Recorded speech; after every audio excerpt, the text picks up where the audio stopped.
Hey there, Papa's Posse. Don't forget about that QR code. Take you to my eBay, YouTube, and Instagram page.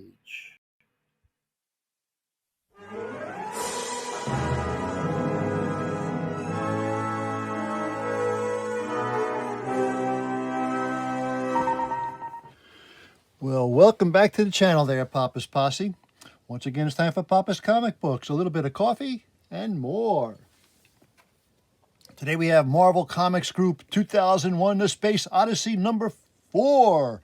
This book was 30 cents back in 1976. Title of the story, Wheels of Death by Jack Kirby and Mike Royer. Now, before we begin, don't forget, this book and others are available on my eBay page, Papa's-Comic-Books. Please hit that like button and subscribe to the channel. Let's see what we have here. As doom pursued him, his new life began. Wheels of Death. One man's sense of destiny sparks a revolution in the early dawn of time. It is an accident of history or the plan of an alien intelligence. All we know is that somewhere at some date in the distant past, someone rode the wheels of death. Part 2 of the Marek Warrior King. This is the monolith. This is the monolith. Was its presence in the past a clue of man's future? The enemy gathers to stop us, Marek. We won't give them time. Go forward and strike hard. King Kong.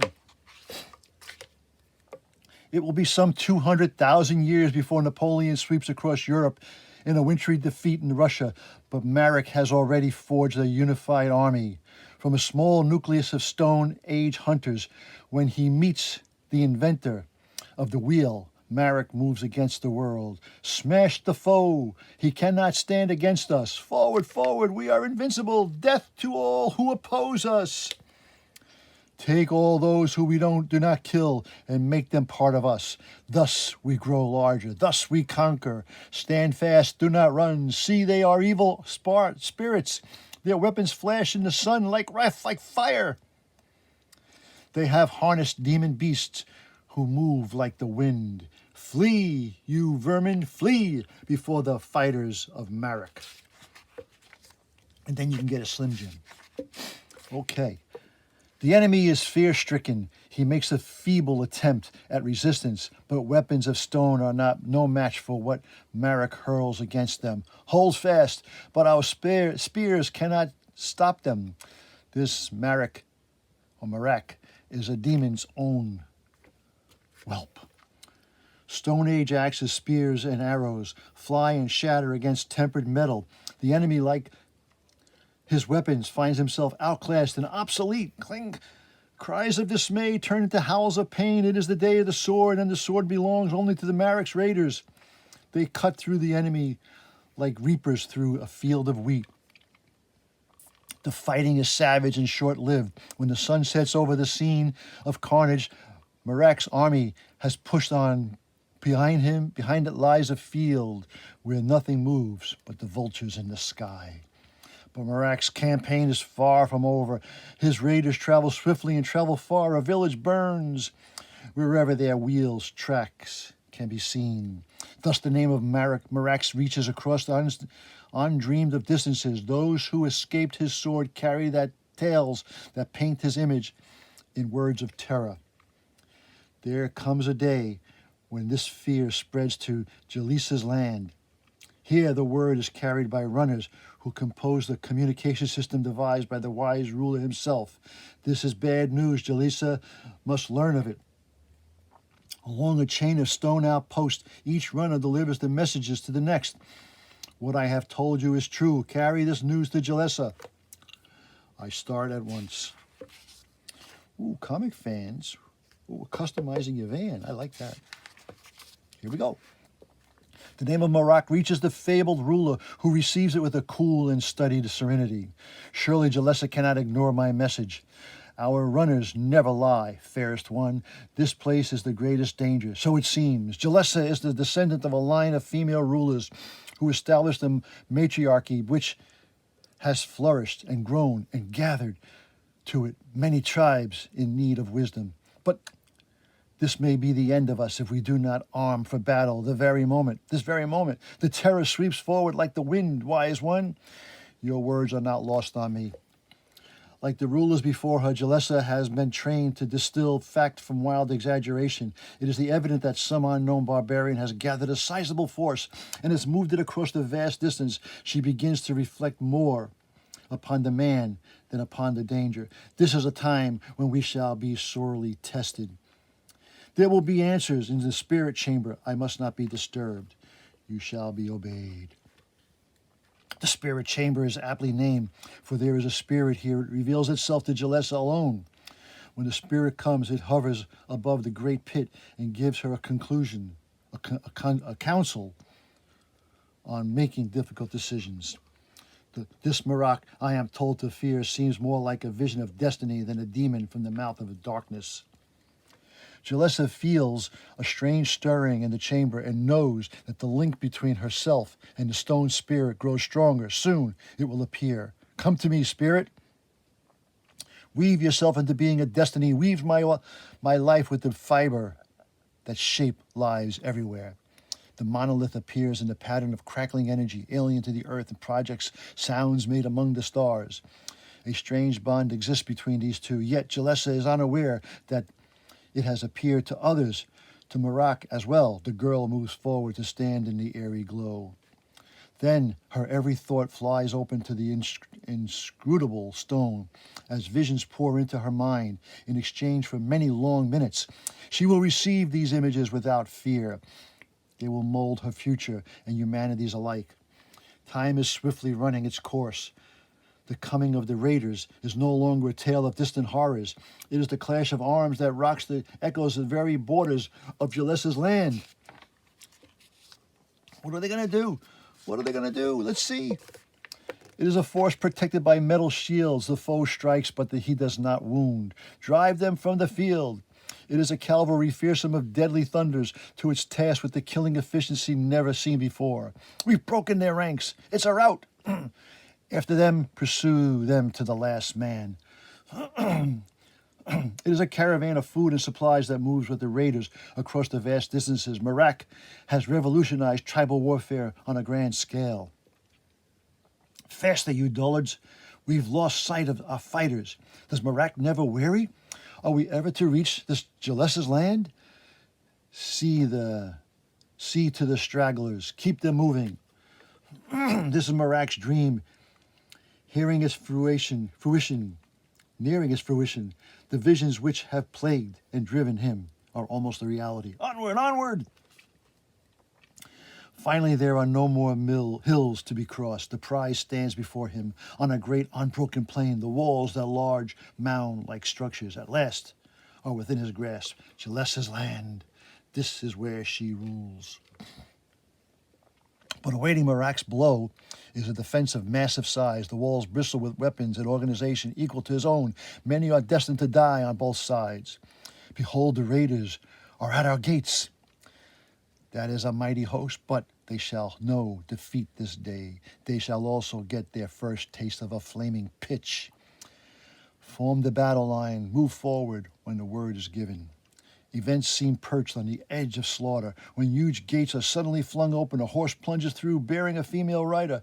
Make way! Make way! The development of totally unexpected female rides with purpose toward the raiders. See, Marak, the enemy sends us a female. Shall I seize her? Hold your place. Seize her at your peril. The girl halts, her mount before Marak. Her gaze fastens upon the face beneath the helmet. She probes the eyes, now wide with wonder. You are a stranger, yet I have seen you before. Have you ever seen me?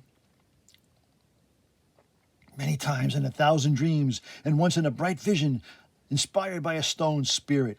Remove your helmet, Marak. As you can see, I am not dressed for war. Are you Jalessa? My quest to find you is at an end. Our destiny has just begun, Marak. It is a meeting which not only transcends battle but also forces history into great changes. Merak will continue to fight and Jalessa will rule. The monolith, in its own mysterious way, has completed this stage of cosmic process. Come, Merak, we shall go forward together. The wheels roll once more in Merak's command, and they will roll through the ages and multiply in size and variation. Man will spin them and see the true image of environment. He will reach our greedily force for the secrets of space. And in the year 2001, the wheel is a giant that orbits the planet Mars, but Space Station Liberty 1 has become the scene of a tragic disaster. It has been struck by meteors of mammoth size. That was a bad hit. It's wrecked the utility sections. Those meteors will pound us into junk. They're as big as mountains. All personnel abandon the Liberty 1. This is Commander Merak. I want that order obeyed immediately. That was meant for executive officers, too. I want no one aboard this wheel when the main swarm barrels in. Don't hand me that, Herb Merak. You'll still be aboard. Stow it. Don't make me push you every inch of the way to the escape shuttle. Carry out my order. Okay, but I expect you to follow us in Space Pod. Understand? Herbert Merak doesn't answer. He waits in silence as his staff leaves for the surface of Mars. They've got a chance down there. They've only to wait for rescue. NASA Control has been contacted. Boom, boom, boom, boom, boom. Subscribe. Free catalog.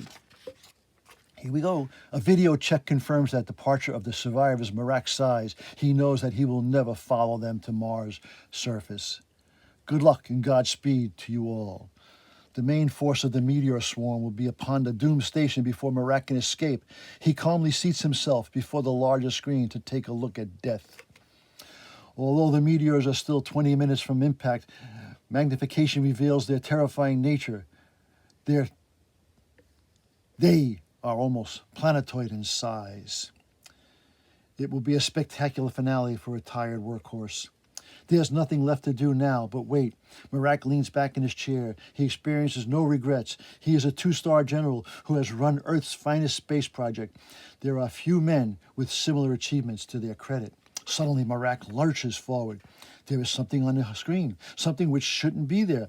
A more intense scrutiny does not change the fact the thing is still there. But what is it? This is a fine time for a genuine puzzler to show up. Herb Merak suddenly finds himself with an unexpected option, and he takes it. Instead of waiting for death in the space station, he will spend his final moments inspecting a strange apparition. That thing is real. All right, it could be the new century. The monolith is fixed in its position to Merak. It seems unfathomable. He is unaware that completing the last stage of the plan, which has transcended space and time. His thoughts race madly through his tortured mind. There is so little time. Death is on its way, and he has discovered the first indication of alien intelligence. It's ironic. I'll never live to carry back the news. At that moment, the monolith activates. It makes a sound that fills Merak with an odd yearning. He extends his hand and touches a rugged surface. Then he feels the pull, the swift wrench of the infinite as it admits him bodily to the deeps beyond man's knowledgeable. Merak plunges through. What does he plunge through? He plunges through. It's a long slide into an unrecognizable vastness where light bends and twists and creates spectacles alien to Herb Merak. Sights not meant for human eyes pound Merak's senses and shatter the fabric of his mind. He is completely disoriented, fear-stricken, and mesmerized. The terrible fall seems never-ending. He is in the belly of some cyclopean dimensional beast. He is a mote in the bloodstream of the Hades. Merak screams in terror. There are no answers to his cries. The dimensions are indifferent. They open wide before him and reveal that are beyond description. The traumatic battering is merciless. Human stamina is stretched to its limits until it snaps and yields to forces it cannot contain. Marak is swept clean of all thought. He drifts uncomprehendingly amid structural grandeur he can no longer absorb. Suddenly there is a blue sky and a broad fields of green. Marak drifts gently to the soft landing of a thick carpet like grass. He lies thoroughly spent in an unbelievably beautiful haven created by the monolith for Marak alone. Welcome home, she says. Is that Giselica? Ooh, Spider-Man likes cupcakes. So do I. Marak awakens when the woman's voice touches his brow. Like a gentle kiss, she is lovely, instantly familiar, and yet mysterious, a face from a long-lost dream. I've been waiting for you to return. All that Marak sees is his long-lost dream. Beneath his tough exterior, Marak has always been a romantic, and now the nurtured visions of the turbulent life have truly come to pass. This is where I've always wanted to be. You're the girl I've always wanted to be with. I'm glad I'm here with you. We'll be together, you and I, for as long as life remains. What we have is real and wonderful. Herb Marak cannot contain the surge of spirit. He shouts the joy, the smiling sun. He feels stronger than he's ever been. He is happy beyond measure. Yes, this is real and wonderful, and I shall never leave it again. I shall stay here until the last breath leaves my body. The monolith watches the two turn toward the castle in the distance. It has woven an environment from Marak's own dreams and placed him in it for final conversion into a new seed. But Marak will never be changed. He does not respond to the aging speed process necessary to the transformation. He will live out his life at a normal rate. The monolith phases out of the environment. It will vanish on the day of Marak's death, for he will remain what he has always been, a man. But this has happened before. The alien purpose of creating a new seed from the human species has known random failure. There will be another attempt, for the process must go on. Man's destiny is to roam the stars, and the proof of it is ever present in the ability to become a new seed. There are many of these in every spatial quadrant. They are like fireflies in a galactic forest, and when they draw near, they gaze at the onlooker with eyes both large and wise. Then the new seed is gone, eager and patient to thrive and discover. The monolith does not abandon its task. It will begin again and choose the next candidate for a destiny immortality. Are you ready for this? Uh-oh. And that's it. That was 2001, A Space Odyssey, number 4 from 1976. I hope you enjoyed that little reading.